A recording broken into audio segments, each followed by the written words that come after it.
트럼프가 대한민국의 도깨비 시장에서 짝퉁시계 파는 듯 방위비를 5배 뻥튀기해서 받겠다고 천명한 가운데 한미 방위비 협상이 난항을 겪고 있습니다.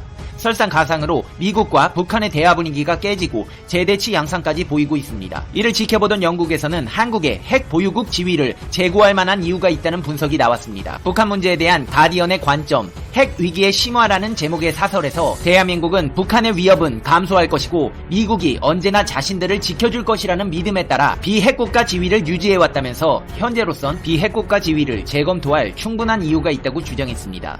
또 그러면서 도널드 트럼프 대통령의 그간 대북 외교와 관련해 화염과 분노, 위협과 갑자기 뜬금없는 우리는 사랑에 빠졌다는 매력 공세 전략은 근본적인 문제 해결에 실패했을 뿐 아니라 나쁜 상황을 더 악화시켰다고 비판했습니다. 특히 트럼프 행정부가 비핵화에 대해 한반도 비핵화와 북한 비핵화를 명확히 구분하지 않은 점을 거론해서 북한이 반대하지 않을 것과 절대 동의하지 않을 것 사이에 차이가 없는 척하며 진전이 있다고 주장했다고 꼬집었습니다. 북한이 일방적인 완전한 비핵화는 절대 받아들이지 않을 것임에도 불구하고 한반도 상호 비핵화와 구분짓지 않고 협상에 성과가 있는 척 포장했다는 것입니다. 가디언지는 이는 해결이 아니라 진전에 대한 환상일 뿐이라고 일갈했습니다.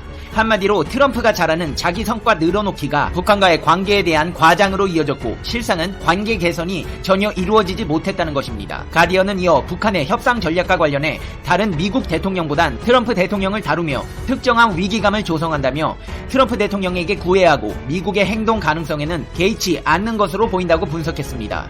특히 북한은 한국과 일본에 대한 트럼프 대통령의 무관심에 주목했다며 트럼프 대통령은 미군 기지 및 병력 유지를 위해 미국의 동맹들에게 엄청나게 높은 분담금 지불을 요구하고 있다면서 트럼프의 돈밖에 모르는 정책을 비판했습니다. 엄연히 미 동맹국인 한국과 미국에 대한 트럼프 대통령의 손익 기반 접근 방식이 적성국인 북한에게도 상당히 의미 있다는 것입니다. 가디언지는 북한이 대한민국을 건성으로 대하는 건 별로 놀랄 일이 아니라고 덧붙였습니다. 아울러 가디언지는 대한민국뿐 아니라 전 세계 차원에서 핵 비확산 및 군축이라는 이념이 퇴조되고 있다며 이를 트럼프 행정부의 책임으로 돌렸습니다. 중거리 핵전력 조약 등 미국과 러시아 간의 군축 메커니즘 무력화와 이란 핵합의 파기, 뉴스타트 신전략무기 감축 협정도 종료될 가능성이 있고 사우디아라비아 원정 기술 이전 등 트럼프 행정부의 외교 정책이 새로운 핵시대를 열고 있다고 하면서 결국 트럼프가 그리고 있는 더 큰 그림은 훨씬 암울하다고 했습니다. 그러면서 북한은 분쟁을 유발하기보단 미국이 양보하도록 재촉하길 원한다면서도 하지만 오해와 그릇된 판단의 위험은 실제한다고 지적했습니다.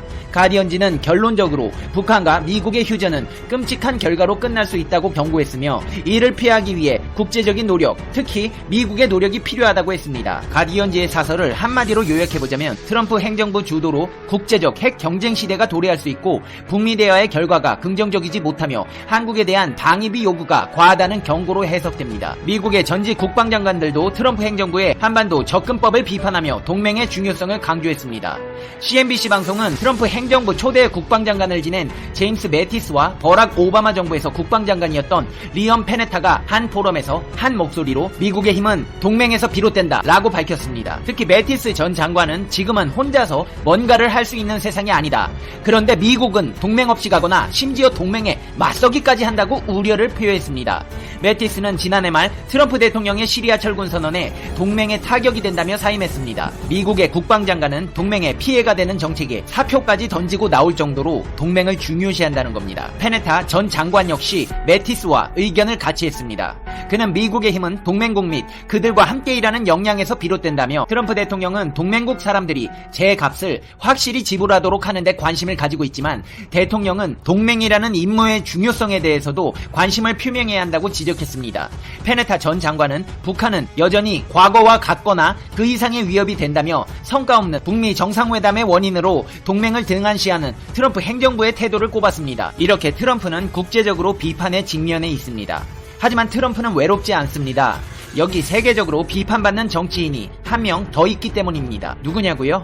아니 아시잖아요. 아베 신조 일본 총리요. 일본 불매운동을 야기시킨 아베 신조 정책에 가장 큰 피해를 본 지역은 대마도입니다. 이런 한국의 일본 여행 거부 운동의 여파로 일본 정부가 대마도 지원을 염두에 둔 추경 예산 편성을 추진하는 것으로 알려졌습니다.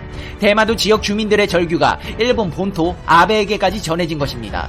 일본 정부는 한국인 여행객이 급감한 대마도 지역 경제의 어려움을 극복하도록 여행객 유치 사업비를 2019 회계년도 추경 예산안에 반영한다고 아사히 신문이 보도했습니다. 일본 정부가 추경 예산으로 사실상 대마도 지원에 나선 것은 이 지역 경제가 한국인 여행객에게 크게 의존하고 있었고 여행 불매운동에 따른 충격이 그만큼 큰 것이기 때문입니다. 가게 입구마다 한국인 출입 금지 써놓고 들어오지 말라고 문전박대하더니 아주 쌤통입니다. 아베도 참 웃긴 게 여행객 유치사업비 추경 예산 편성하면 한국인들이 다시 갈까요? 쥐가 잘못하고 있는 건 생각도 못하고 돈으로 한국인들 부르겠다네요. 생각이 있는 건지 없는 건지. 대마도가 일본 전체 경제에서 차지하는 규모는 크지 않지만 일본 여행 불매 운동에 충격이 이어지면 현지에서 아베 신조 내각의 외교 정책에 대한 불만이 커지거나 선거 등에 영향을 줄 수 있기 때문에 정부 예산으로 급한 불을 끄겠다는 습자지같이 얇디 얇은 아베의 꼼수가 돋보이는 예산 편성으로 보여지고 있습니다. 일본이 망해가고 있다는 희소식은 여기서 그치지 않습니다. 종합 제철 능력에서 세계 1위를 자부해온 일본 제철이 대대적인 구조조정에 들어갑니다. 모두 아시다시피 일본 제철은 일제 강제징용 노동자 소송 당사자입니다. 일본 산케이신문은 일본 제철이 내년 4월까지 일본 국내 16개 제철소, 제조공장을 6개로 대폭 정리한다고 보도했습니다. 주력 제품인 강제 가격의 하락, 원료 가격 상승으로 경영난이 심해졌고 지난 여름 연달은 태풍으로 인해 공장 피해가 상당한 데 따른 것입니다. 공장 정리에 이어 지사, 사무소 통폐합이나 인원 삭감으로 이어질 것으로 전망됩니다. 일본의 언론 산케이신문에서는 이 같은 상황을 두고 더블 펀치를 맞았다고 표현했습니다. 일부 공장들은 낙뢰 피해, 화재, 태풍으로 사실상 자연재해에 속수무책이어서 아예 복구 대신 정리하는 방향으로 결정이 날 만큼 악재가 심했습니다. 아주 쌤통이다 요것들. 강제징용 배상 안하고 한국에 말도 안되는 수출 금지하더니 불매운동으로 망한 것도 아니고 태풍으로 자멸해버렸네요. 하기비스가 이렇게 우리에게 큰 선물을 안겨줬습니다. 내가 심보 곱게 쓰랬지. 으이그. 앞으로 상황은 더 악화될 예정입니다. 일본 제철은 2019 회계년도 이익을 1,500억엔에서 1,000억엔으로 전년 대비 70.3% 감소, 하향 조정했습니다. 사업손익으로는 3년 연속으로 적자가 될 전망입니다. 업계 관계자는 미국 제철의 상징이던 US 스틸에 이어 일본 제철까지 극심한 위기에 몰리고 있다면서 한국 철강 기업들이 일본처럼 망하고 싶지 않다면 반면교사로 삼아야 한다고 했습니다.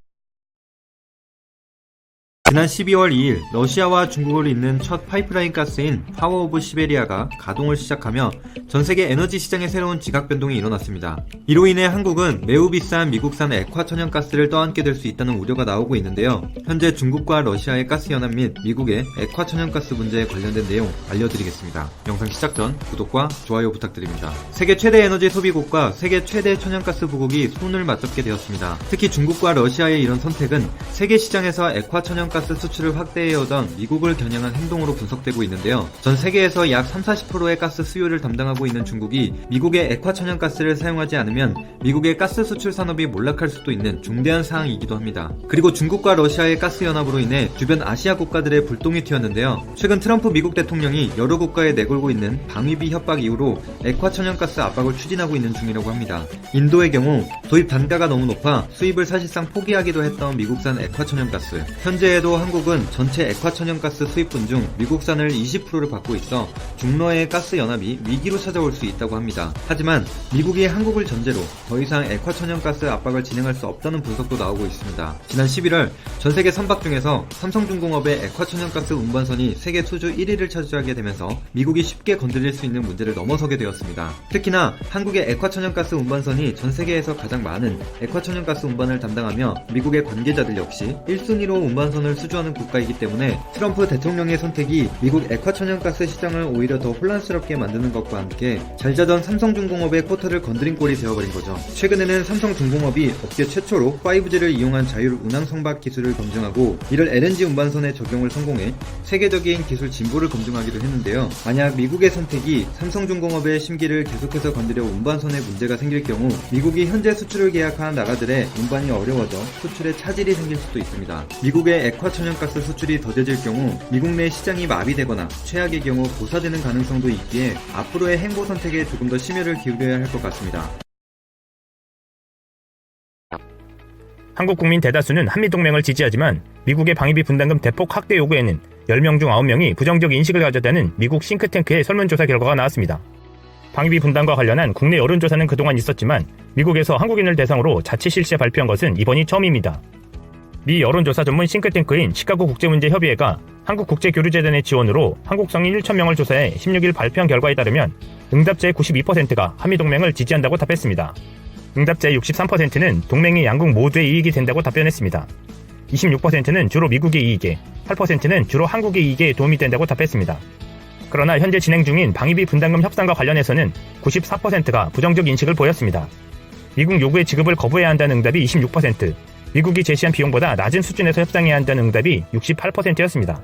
시카고 국제문제협의회는 미국 요구액을 47억 달러로 제시했습니다. 더 낮은 비용을 원한 답변자 중 60%는 2조 원 밑으로 유지돼야 한다고, 30%는 2조에서 3조 원 사이가 돼야 한다고 각각 답했습니다. 한국 밖의 태평양 주둔 미군 비용에 대해선 74%가 부담해선 안 된다고 답했습니다.